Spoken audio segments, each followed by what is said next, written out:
Hello friends, आज हम बात करेंगे मोशन और इक्वेशन ऑफ मोशन के बारे में।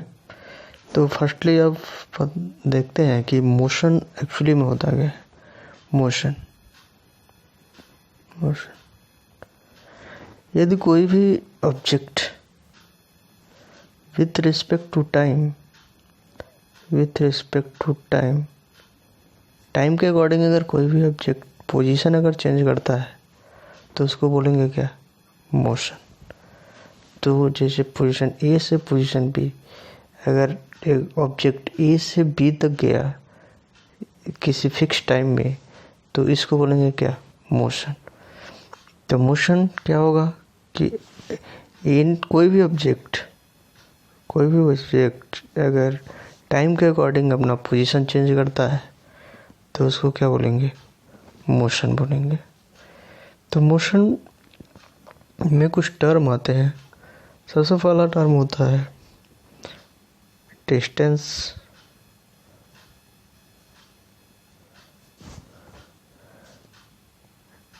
तो डिस्टेंस क्या होगा,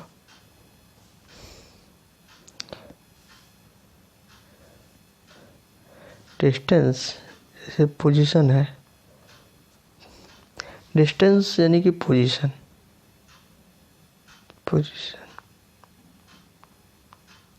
यानी कि एक ए से बी तक जाना। तो ए से बी तक जाना है, पोजीशन है, तो पोजीशन का चेंज ही क्या कहलाता है, डिस्टेंस। और डिस्टेंस के बाद एक टर्म आता है डिस्प्लेसमेंट। डिस्प्लेसमेंट में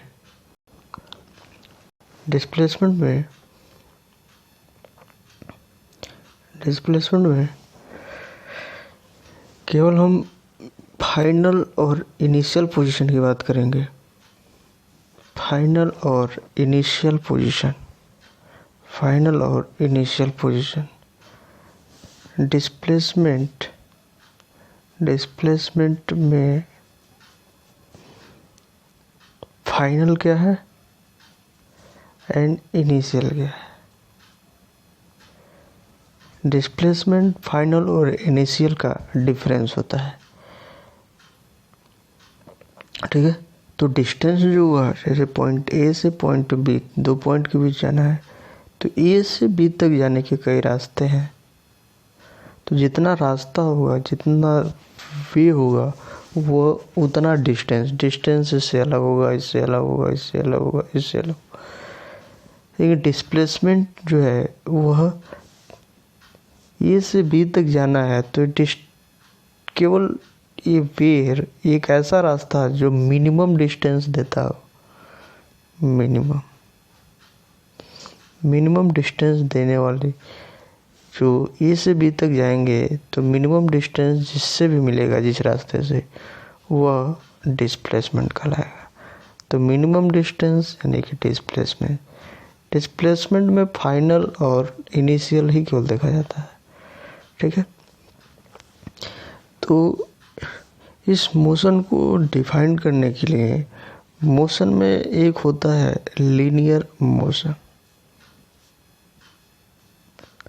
ठीक है। लीनियर मोशन में क्या, अगर पॉइंट ए पॉइंट बी यानी पोजीशन अगर चेंज होगा लीनियरली अगर, तो उसको बोलेंगे लीनियर मोशन। अगर position change with respect to time linear है तो इसको बोलेंगे लीनियर मोशन, ठीक है। तो इसको लीनियर मोशन का जो इक्वेशन दिया गया, इक्वेशंस ऑफ मोशन के लिए 3 इक्वेशन दिया गया। तो फर्स्ट जो होता है इक्वेशन ऑफ मोशन, वह if initial velocity u, final velocity v and time t है, तो जो फर्स्ट इक्वेशन है v equal u plus A T. यानी कि अगर इनिशियल वेलोसिटी, फाइनल वेलोसिटी और टाइम दिया हुआ है तो फर्स्ट इक्वेशन यहाँ से निकल के आ जाता है, ठीक है। फिर सेकंड इक्वेशन जो होता है, सेकंड इक्वेशन अगर initial velocity u, displacement s और टाइम t दिया है, तो s बराबर ut plus half A T square, ये हो जाता है सेकेंड इक्वेशन। ठीक है, फिर अगर टाइम नहीं दिया है, इनिशियल और फाइनल केवल दिया है, तो थर्ड इक्वेशन इस्तेमाल करते हैं, v square equal to u square plus 2as। ठीक है, तो अगर टाइम नहीं दिया है तो हम थर्ड इक्वेशन यूज करते हैं। यही equation same equation under the gravity हो जाता है। ग्रेविटी के लिए जो डिस्प्लेसमेंट होता है उसको एच से डिनोट करते हैं, हाइट से। तो जहाँ जहाँ एच है वहाँ पे एच ले लेंगे, और जहाँ ये है एक्सेलरेशन है वहाँ पे ग्रेविटेशनल एक्सेलरेशन यूज कर लेंगे। तो ये है मोशन अंडर द ग्रेविटी का केस हो जाएगा। ठीक है, फिर आता है angular motion. Angular motion, angular नाम से एंगुलर मोशन हो गया। अगर कोई भी पार्टिकल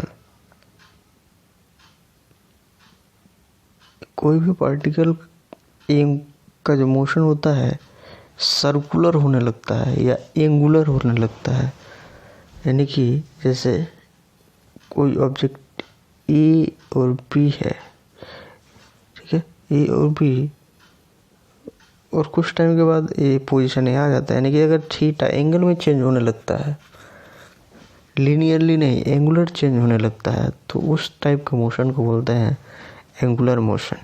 तो लीनियर मोशन में लीनियर चेंजेस, एंगुलर मोशन में एंगुलर चेंजेस, यानी कि एंगल का चेंज। ठीक है, एंगुलर मोशन जैसे क्लॉक जो होता है, क्लॉक में जो मोशन होता है, फैन के जो ब्लेड होते हैं वो मोशन जो करते हैं, वो सब क्या होगा, सर्कुलर, एक सर्कुलर मोशन करेंगे, एंगुलर मोशन। ठीक है, तो अगर कोई भी ऑब्जेक्ट एंगुलर मोशन करता है, कोई भी ऑब्जेक्ट एंगुलर मोशन करता है, तो पूरा अगर सर्कुलर मोशन करेगा तो सर्कुलर मोशन ये पूरा डिस्टेंस जो होगा ये 2πr हो जाएगा। ठीक है, और t यानी कि जो एंगुलर स्पीड ओमेगा जो होगा वो 2πr डिवाइड बाई टाइम हो जाएगा, speed divide by distance divide by time. ठीक है,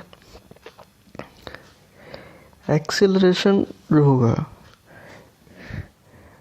acceleration final velocity minus initial velocity divide by time, यानी कि एक्सेलरेशन जो होता है चेंज इन वेलोसिटी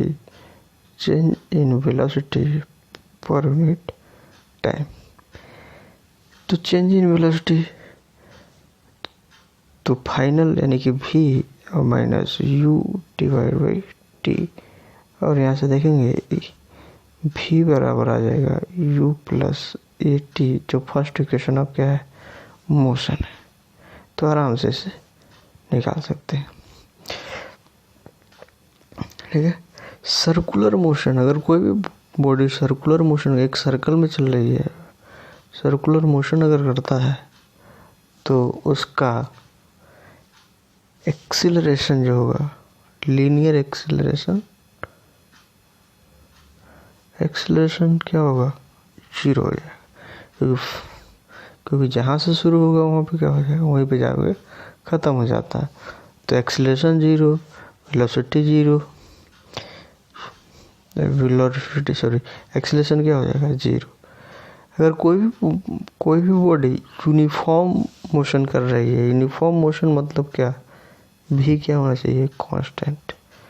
अगर भी कांस्टेंट होगा तो एक्सीलरेशन क्या हो जाएगा, यानी कि वेलोसिटी का कोई अगर चेंज नहीं होता है तो एक्सीलरेशन जो होगा वो क्या हो जाएगा, 0। लेकिन यूनिफॉर्म मोशन एक्सीलरेशन भी क्या होता है, 0 होता है। तो कोई भी ऐसा मोशन जो यूनिफॉर्म हो, यूनिफॉर्म इक्वल टू भी कांस्टेंट यानी कि एक्सीलरेशन इक्वल टू क्या, 0।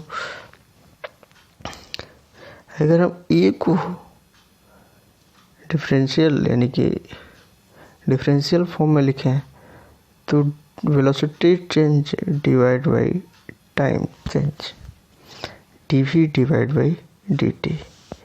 अगर v को लिखें तो displacement change divide by time change. ठीक है, तो यहाँ से हो जाएगा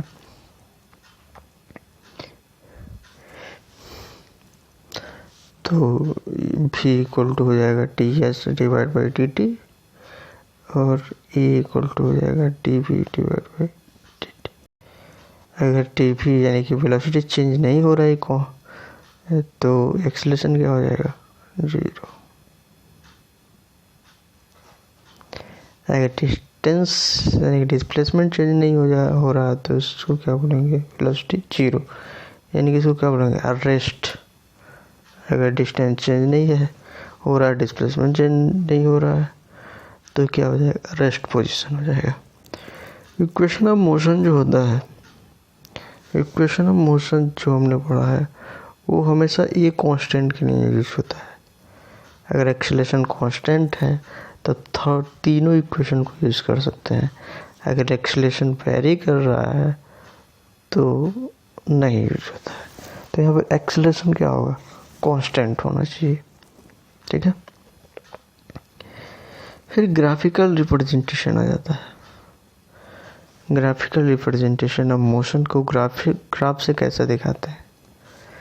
तो अभी हमने देखा जो v होता है वो s डिवाइड बाई t होगा, s इक्वल टू हो जाएगा v इंटू टी।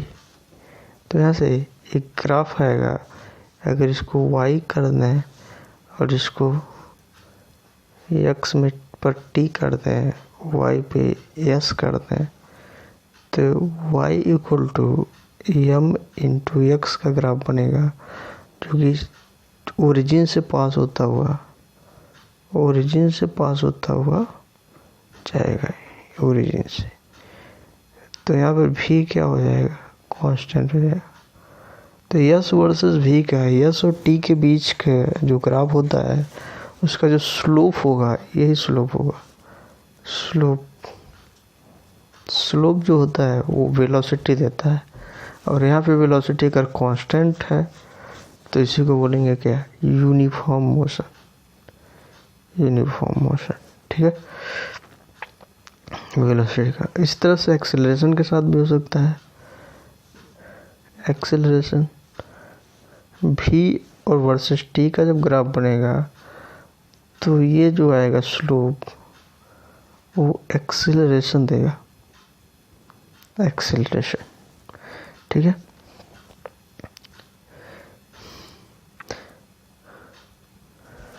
तो कोई भी तो इसका किसी भी का ग्राफिकल रिप्रेजेंटेशन पता कर सकते हैं। यहाँ पे अगर v हो और यहाँ पे t हो तो इसका स्लोप एक्सेलरेशन होता है, लेकिन एरिया जो हुआ area under the curve v versus t के v और t का मल्टीप्लाई कर देंगे, और v और t का मल्टीप्लाई क्या होता है डिस्टेंस, यानी कि इसका जो एरिया होता है वो डिस्टेंस देगा। ठीक है,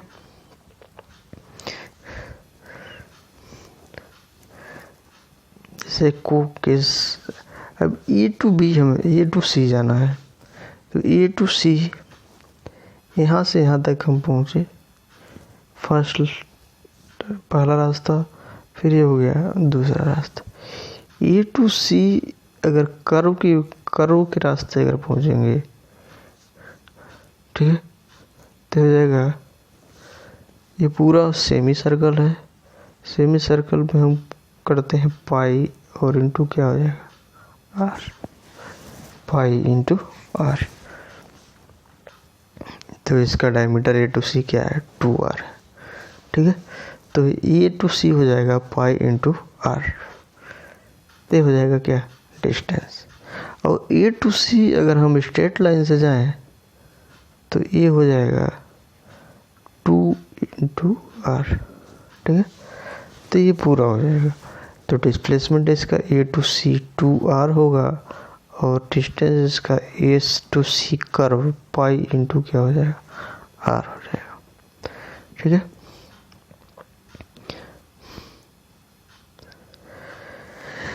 तो ए बी सी एफ, ठीक है, तो ए टू सी हम कर्व गए तो पाई इंटू आर हो गया था, और ए टू सी स्ट्रेट लाइन गया तो ये हो जाएगा था 2 इंटू आर। ठीक है, तो स्पीड या वेलोसिटी का जो यूनिट होता है, यूनिट वाले चैप्टर में पढ़े हैं। ठीक है, मीटर पर सेकेंड या किलोमीटर पर आवर, यानी कि 1 किलोमीटर पर आवर वो अगर 5/18 से मल्टीप्लाई कर रहा है तो मीटर पर सेकेंड में बन जाता है। ठीक है, तो जैसे यहाँ पे एक क्वेश्चन है, उसको अगर हम देखें कि 100 मीटर लंबी एक ट्रेन है, 60 किलोमीटर प्रति घंटा की चाल से गति कर रही है, कितने समय में वो या 1 किलोमीटर लंबे पुल को क्या करेगी, पार करेगी। तो यहाँ पे एक हो गया पुल। ठीक है, यह 1 किलोमीटर पुल है, ट्रेन चलेगी। ट्रेन का जो लास्ट पोर्शन होगा वो यहाँ पे जैसे ही पहुँचेगा तो हम बोलेंगे ये किसको क्या कर लिया, क्रॉस कर लिया। तो 100 मीटर यह है और 1 किलोमीटर यह है। तो 100 मीटर प्लस इसको भी किसमें बदलेंगे, किलोमीटर को मीटर में बदलेंगे तो हो जाएगा 1000 मीटर, तो हो जाएगा 1100 मीटर। ठीक है, स्पीड इसका 60 है, तो 60 किलोमीटर पर आवर को 5/18 कर लेंगे, 3 टाइम्स हो जाएगा, और ये हो जाएगा 10 टाइम, तो 50/3 हो जाएगा। ठीक है, तो स्पीड हो जाएगा ये 50/t, स्पीड जो होगा 50/3 मीटर पर सेकेंड, और जो डिस्टेंस हो जाएगा वो 1100 मीटर। तो हमें टाइम निकालना है, time equal to distance divide by v, यहाँ से निकाल लेंगे। ठीक है,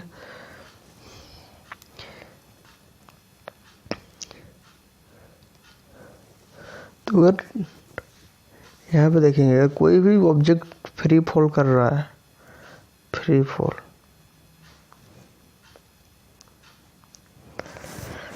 फॉल करेगा तो u इक्वल टू क्या हो जाएगा, 0। तो थर्ड इक्वेशन से v square equal to u square plus 2gh से ये 0 हो जाएगा, तो v जो आ जाएगा h, v equal to √2g। यानी कि कोई भी ऑब्जेक्ट अगर फ्री फॉल कर रहा है तो उसकी वेलोसिटी होती है √2gh। ठीक है, तो अगर हम देखें तो यहाँ से एक रिलेशन निकाल सकते हैं, v1 divide by v2 equal to root में h1 डिवाइड बाई h2। यानी कि अगर जो वेलोसिटी का रेशियो, कोई भी ऑब्जेक्ट अगर फ्री फॉल कर रहा है तो उसके वेलोसिटी का जो रेशियो होगा उसके रिस्पेक्टिवली हाइट के रेशियो के स्क्वायर रूट के बराबर होता है। ठीक है,